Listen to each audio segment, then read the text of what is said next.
Hi, this is Dr. Adam Weiss, and this is for our educational research class. I'm going to describe how to, or what's the difference between a descriptive quantitative question and an explanatory quantitative question. And so one thing to note is that for our research assignment, for our quantitative research report, you will need at least one explanatory research question. So I'll explain that in a little bit. So the first type of quantitative question would be a descriptive question. And so a descriptive question is just interested in describing the amount or the percentage of maybe a particular group or a particular value that was observed. It's not having two variables interacting with each other. And so a descriptive quantitative data question will have the following elements. It will have a study population. It will have some kind of measurement tool or description of how the topic will be measured. And then it will provide some kind of context, some kind of situation or time frame that is being considered when you're measuring that variable. And so there will only be one variable. And then the last part will be you will have some particularities, some particular area of focus, specific data that's being analyzed. So let's look at some examples that will make it more palpable to understand. So, and just excuse me, I'm just going to try to scroll down. So, a first example of a descriptive quantitative research question might be, how likely do first-year teachers believe that they will stay in the role of classroom teacher during the time span of 3, 5, and 10 years? So there's only one variable, and that's likelihood to stay, like likelihood of retention, basically, of teachers. We're not measuring how retention is influenced by other factors. So we're only just trying to describe in numbers the percentage of teachers that are interested in staying after 3, 5, and 10 years. And so this question would be descriptive for the following reasons. It has a population, first-year teachers. It has some way to measure that population. And we're measuring likelihood in this case, the likelihood of staying in the profession. It has a particular context, the number of years after 3, 5, and 10 years. And then it has a specific focus, and that it's not just talking about any kind of likelihood, it's talking about teacher retention. Let's look at another example. So here's another descriptive quantitative research question. What is the average years of experience of mental health counselors working in veteran affairs clinics or hospitals in the Dallas-Fort Worth metro area? Okay, once again, there's only one variable being studied, years of experience. We're not looking at several variables and trying to determine the relationship between the two. That's why it's descriptive. Also, it's a descriptive question because it has the following elements. It has a population, counselors. It has a measurement tool, which is we're measuring years or average years of experience. It has a context. In this case, it's an area, a region, Dallas-Fort Worth area. And then it has a specific focus. We're not talking about any kind of counselors. We're talking about mental health counselors or VA counselors. We're talking about it in a particular frame of mind. So the last example that I'll give, that we'll go over for a descriptive quantitative research question will be the following. How does a school's 5th grade math star results compare with the district and state averages on each of the objectives, or the TEKS? If you're a teacher, you'll know what those are, the lesson objectives for each content area assessed. So how does the school's 5th grade math star results compare with the district and state averages on each of the objectives assessed?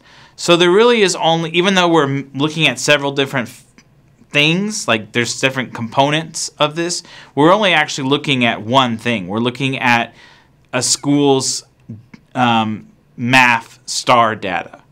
We're not trying to say that the star data was influenced by things like a teaching strategy or the number of years of teaching experience or income levels or student attendance rates or students' native language. We're not talking about any other factor. We're not trying to explain why the 5th grade results were different. We're just trying to explain, to note quantitatively what is the difference between the district's averages, the school's average and the district and state average. So the study population is 5th grade students in a particular school. So it's aggregated data of those students' math scores. The measurement tool is the STAR math test. The context is we're comparing the students' performance to how their average score to how they did, how the district did, and how the state did. And the particular focus is on each of the math objectives, so all of the TEKs that are assessed on the exam. I also give some other examples. I'm not going to read them for you. I'll let you read them on your own.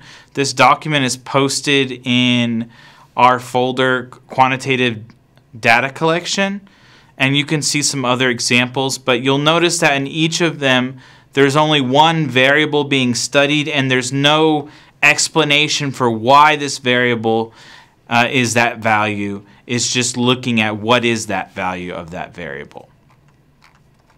Okay, and one thing to mention is descriptive data is nice to think about, and you probably will get descriptive data in whatever research study you choose, but you don't actually have to pose a descriptive research question. You can if you want, but you don't have to include one. What you do need to include for our class is an explanatory quantitative research question. And so let's talk about that. So an explanatory quantitative research question has at least 2 variables, so 2 different factors or characteristics that are changing between people, or in our case, since we're doing social science research, between people.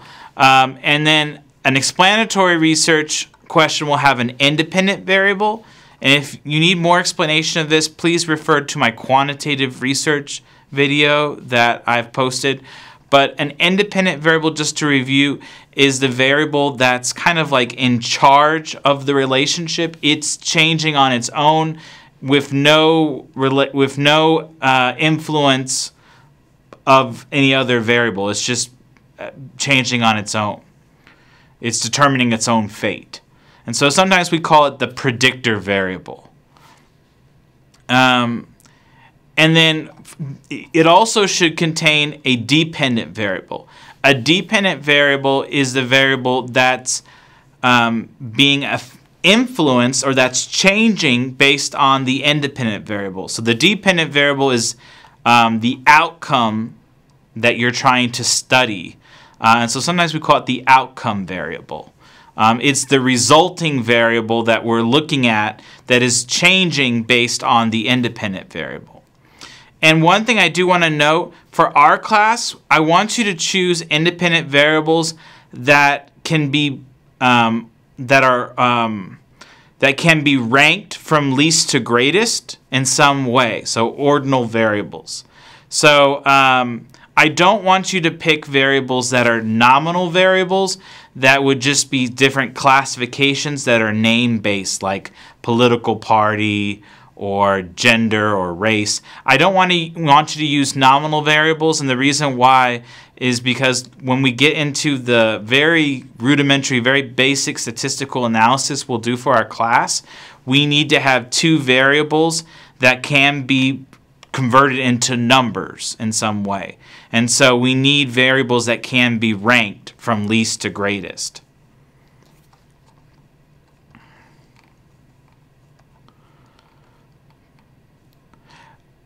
So another thing that you need to include in a quantitative research question is the particular context. So what situation, what time frame, what setting. And so let's look at some examples. So here's an first example of an explanatory quantitative research question. What is the relationship between high school student attendance rates and student grade point averages? Okay, so it has two variables, two factors that can change between groups of between people. So high school attendance rates, that can change between different schools or different people or different classes, and also student grade point averages, that can change between students. So there's two variables two factors that are changing in that question.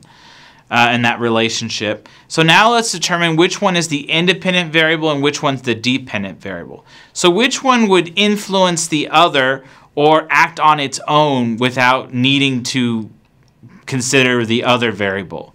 Well, in that relationship, it seems like student attendance rates would be the most independent, the most on its own, that's acting on its own compared to student grade averages.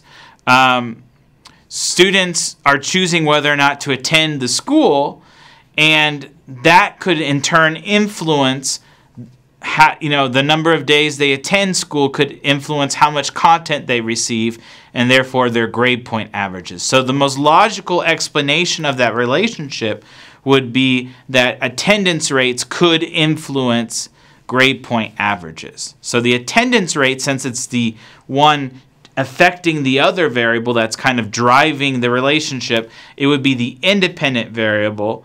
And then the dependent variable, the outcome that we're looking at in the end, as a result, is student grade point averages. So sometimes, and not always, you can think about it in terms of time. So often independent variables would occur first in the relationship, and then the dependent variable would occur afterwards. Another thing to think about is if you're still confused on which one is the independent variable and which one's the dependent variable, try to make a hypothesis to best explain the relationship, and then that hypothesis will kind of help you determine which is the independent and dependent variable. So in this research study, I would hypothesize that students who attend more often or have more days of attendance would have higher GPA averages. And so with that in mind, I can tell that what's driving the relationship or what's influencing the relationship is attendance. And so that's our independent variable. And then our dependent variable, the one that's being affected and changing based on the other variable, the resulting variable would be grade point averages. Let's look at another example. How do young adults' income levels influence their likelihood to pursue counseling services in the Southwest U.S.? Okay, so first of all, does it have two variables, two factors that could change between people? Yes, income level could change between people, and so could likelihood to pursue counseling services. That could differ between different groups of people or different individual people. So we do have two variables, and we are trying to explain what is their relationship between each other. How are they influencing each other? So now we have to think which variable probably has the strongest influence over the other, the one that's in charge, the one that is happening first in the relationship. And acting on its own independently. Well, in this case, it would be income level.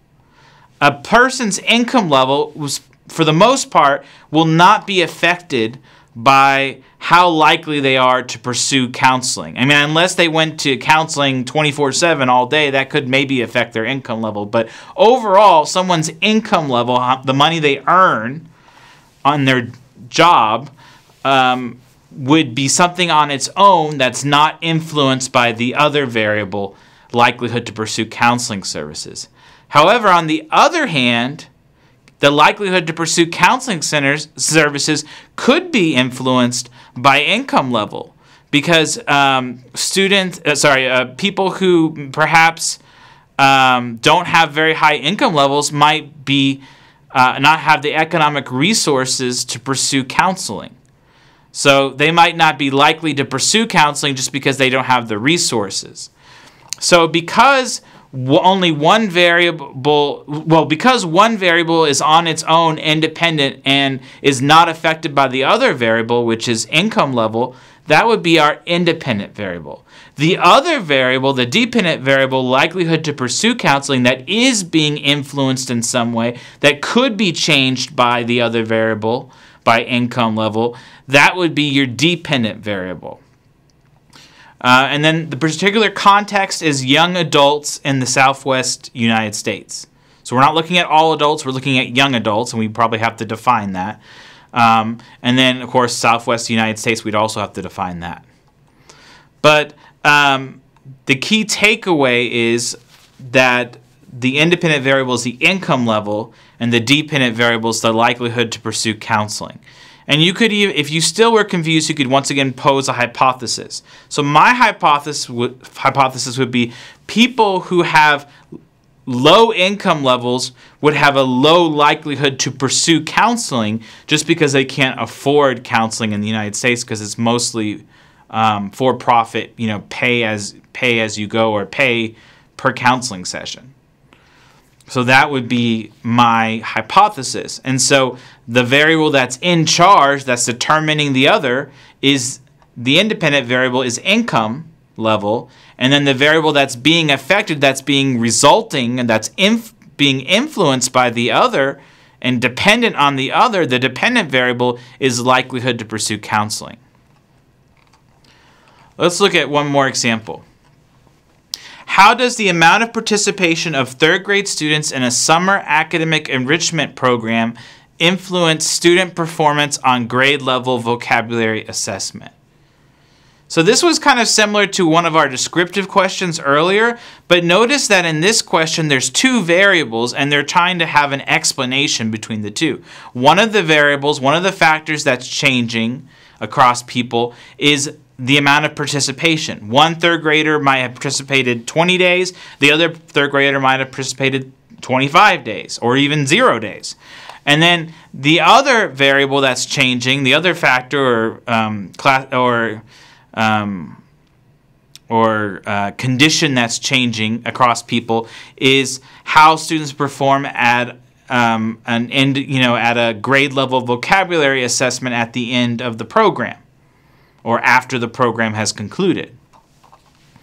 So we're trying to find an explanation between could we explain that this summer academic program has some influence on how students did on that grade level vocabulary assessment at the end of the program. So we're not just looking at the number of students who participated or the amount of participation or how students performed on grade level assessment. We're trying to look at the relationship between the two. So we're not looking at just one variable, we're looking at two variables and their relationship. So there's at least two variables. We have an independent variable and a dependent variable. So which variable, one way to think of it is which variable could occur without the other? That would be the independent variable. Which variable would be on its own and would not be influenced by the other? Well, would participation in a summer program be on its own or independent or not influenced by the other? Or would students' performance on a grade level vocabulary assessment related to that program be on its own? Well, it seems the most likely thing would be that whether or not a student chose to participate in the program would be on its own. That would be independent. That would be the predictor. And then the dependent variable, the resulting measurement to see if there is a relationship, would be how students performed on the vocabulary assessment at the end of the program. And so the independent variable would be participation, and we would measure that in the number of days to make it an ordinal or a measurement that can be ranked. And then for the dependent variable, we would measure that out of a score of 100. And so in the specific context would be the third grade students and a particular summer enrichment program. And so if you're still confused about which is the independent variable and which is the dependent variable, let's pose a hypothesis. So remember, this is a program, a summer enrichment program, and let's assume that it has something to do with vocabulary. And then after the summer enrichment program, students are going to take a grade level vocabulary assessment. So just chronologically, the independent variable would occur first, and that's the summer enrichment program, participation in it.